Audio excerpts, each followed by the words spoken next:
Jagdish special chole bhature की ready के पास खड़ा है। वो एक हाथ से आटे को बड़े प्यार से गूंथ रहा है और उससे बातें कर रहा है। बगल में उसकी पत्नी पुष्पा बर्तन सेट कर रही है। बस स्टैंड का माहौल शांत है। जगदीश आटे को प्यार से देखते हुए कहता है, अरे मेरे प्यारे आटे, तू जितना नरम रहेगा ना, मेरे भटूरे उतने ही गुब्बारे जैसे फूलेंगे, समझे? आज तुझे शहर के गुब्बारे की तरह फूलना है, वादा कर। आपकी इस दीवानगी की कोई हद भी है या नहीं? 30 साल से देख रही हूँ, इंसानों से ज्यादा प्यार आप इस आटे और मसाले से करते हैं, उन्हीं से ज्यादा बात भी करते हैं। इसके कान है क्या जो ये आपकी बातें सुनेगा? ग्राहकों के आने का टाइम हो गया है, कढ़ाई में तेल गरम कीजिए जल्दी। जगदीश हंसते हुए कहता है, अरे पुष्पा, इंसानों के कान होते हैं लेकिन खाने का दिल होता है। आटे से हम जितने प्यार से बात करेंगे, स्वाद उतना ही निखर कर आता है। प्यार की खुशबू नाक को नहीं पुष्पा, सीधे खाने वाले के दिल को छूती है। पुष्पा हंसी रोकते हुए कहती है, अपना ये सुबह सुबह का ज्ञान रहने दीजिए महाराज। वो जो प्यार है ना, वो प्लेट में डालिए, लोग कम से कम पेट भरकर खाएंगे तो सही। वैसे आज छोले में मसाला कम डाला है क्या? रंग थोड़ा अलग लग रहा है मुझे। मसाला कम नहीं हुआ पुष्पा, आज मैंने प्यार थोड़ा ज्यादा मिला दिया है। देखती जा, आज खाने वाले अपनी उंगलियां चाटते रह जाएंगे।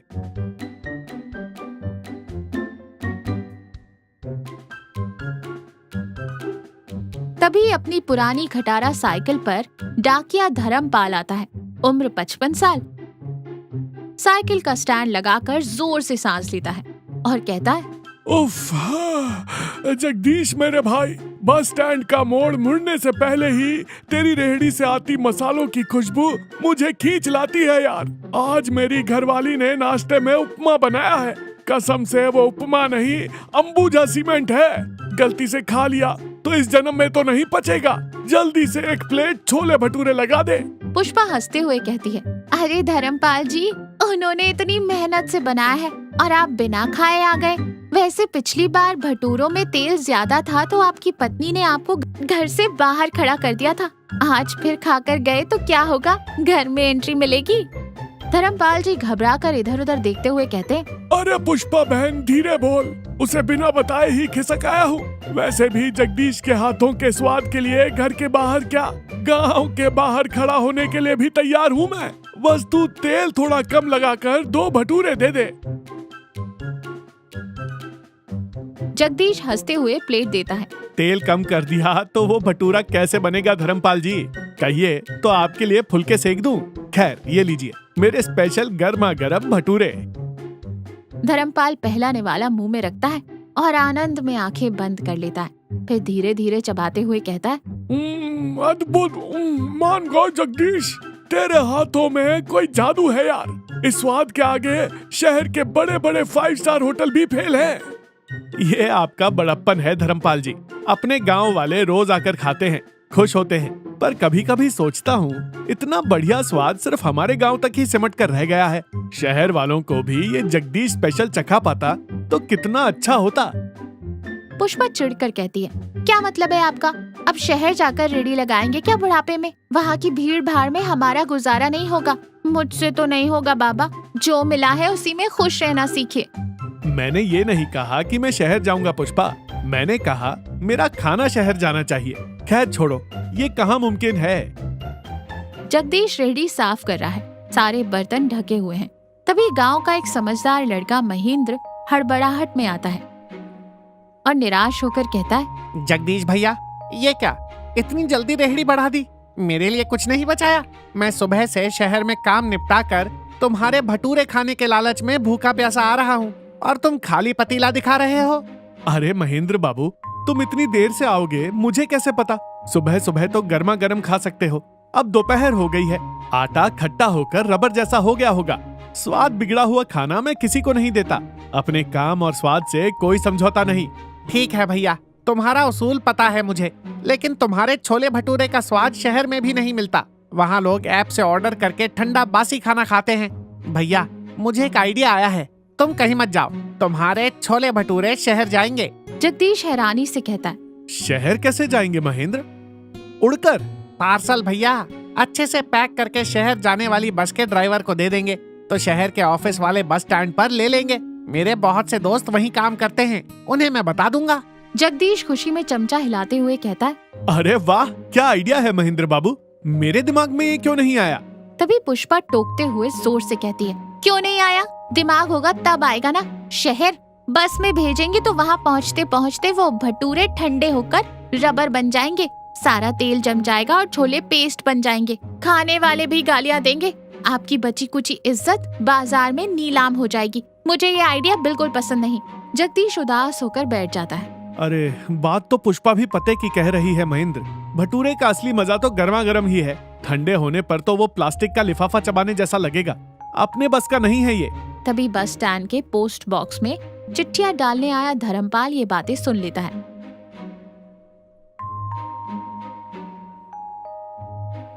वो हंसते हुए कहता है, अरे पगले जगदीश, इतनी सी बात पे उदास हो गया। मैं रोज शहर हेड ऑफिस जाता हूँ ना, मेरे पास मेरे दादा के जमाने का एक भारी पीतल का टिफिन बॉक्स है। वो कोई आम डिब्बा नहीं है, अंदर से वो गर्माहट को कैद करके रखता है। उसमें रखोगे तो खाना 3-4 घंटे तक भाप छोड़ता रहेगा। हाँ भैया, ऊपर से उस पीतल के डब्बे की वजह से स्वाद भी और बढ़ जाएगा। कल सुबह मैं जब शहर जाऊंगा तो मेरे पीतल के डब्बे में एक पार्सल रख देना। मैं अपने बेटे कार्तिक के ऑफिस ले जाऊंगा, उसके दोस्त खाकर बताएंगे कैसा लगा। अगर पसंद आया तो फिर आगे का सोचेंगे। जगदीश खुशी से उछल पड़ता है। सच में धर्मपाल जी, आप तो भगवान हैं। कल सुबह मेरे बेस्ट छोले भटूरे आपके डिब्बे में होंगे। जगदीश और पुष्पा बेसब्री से इंतजार कर रहे हैं। धर्मपाल साइकिल पर आता है। साइकिल की टोकरी में पीतल का डिब्बा है।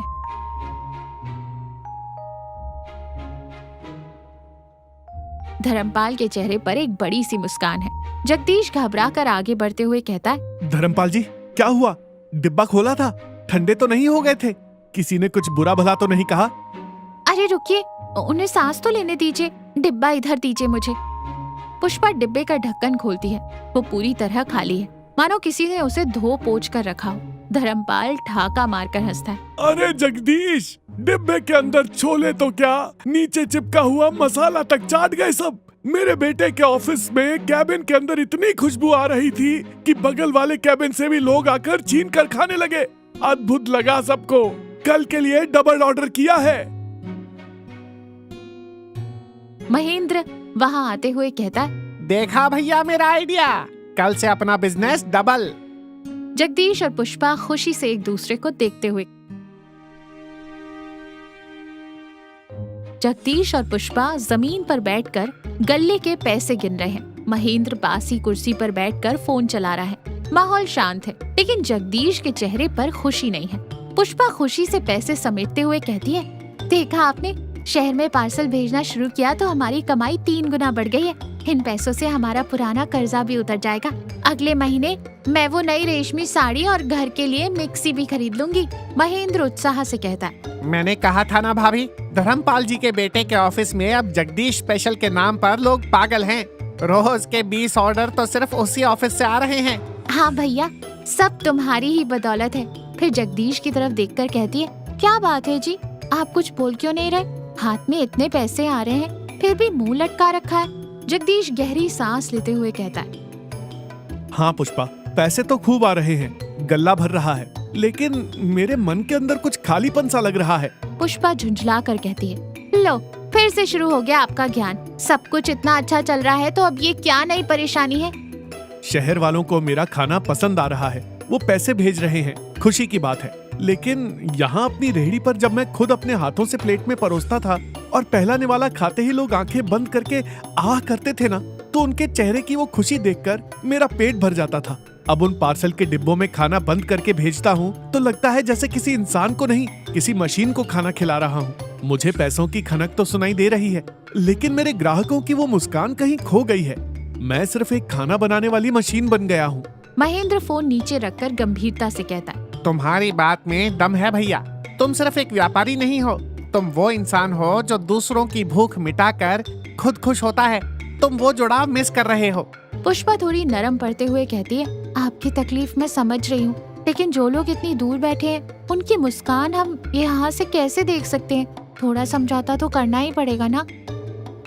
जगदीश रेहड़ी पर हमेशा की तरह खाना परोस रहा है, चेहरे पर थोड़ी उदासी है। तभी शहर की तरफ से एक सफेद कार आकर बस स्टैंड पर रुकती है। उसमें से 3 नौजवान लड़के उतरते हैं। सबने अच्छे कपड़े पहने हैं। पहला लड़का है कार्तिक। चारों तरफ देखकर गहरी सांस लेते हुए कहता है, अरे भाई, खुशबू तो यहीं से आ रही है। फिर जगदीश के पास आकर कहता है, नमस्कार जगदीश जी, मेरा नाम कार्तिक है। मैं धर्मपाल जी का बेटा हूँ और ये मेरे ऑफिस के दोस्त हैं। जगदीश हैरानी से हाथ की प्लेट नीचे रखकर कहता है, अरे बाबू, तुम लोग शहर से इतनी सुबह सुबह हमारे गांव कैसे? पार्सल का डब्बा तो मैंने अभी अभी बस में रखवाया है। दूसरा लड़का हंसते हुए कहता है, हमें वो पार्सल वाली बात पता है अंकल। रोज आपके पीतल के डब्बे के लिए ऑफिस में हम लाइन लगाकर खड़े रहते हैं। लेकिन कल हमारी किस्मत खराब थी, बस रास्ते में खराब हो गई और हमें आपके छोले भटूरे नहीं मिले। सच बताऊं तो हमें आपके स्वाद की ऐसी लत लग गई है कि एक दिन नहीं खाया तो बेचैनी होने लगी। सही कह रहा है जगदीश जी। जब वो पीतल के डब्बे में इतना स्वादिष्ट लगता है तो हमने सोचा यहाँ इस ताजी हवा में आपके हाथों से गर्मा गर्म खाने का मजा कुछ और ही होगा। इसलिए आज ऑफिस से छुट्टी ली और आपके हाथों का जादू चखने के लिए खुद कार चलाकर यहाँ आ गए। आइए बाबू, आइए बैठिए। आप जैसे लोगों के लिए ही तो मैं सुबह से नहीं कई दिनों से इंतजार कर रहा था। हाथ धो लीजिए, मैं अभी गर्मा गर्म लगाता हूँ। देखा आपने, कल रात आप इनके चेहरे ना देख पाने की वजह से कितने उदास थे और आज उसी स्वाद और आपके प्यार ने उन्हें शहर से खींचकर हमारे छोटे से गांव में लाकर खड़ा कर दिया। आप जीत गए।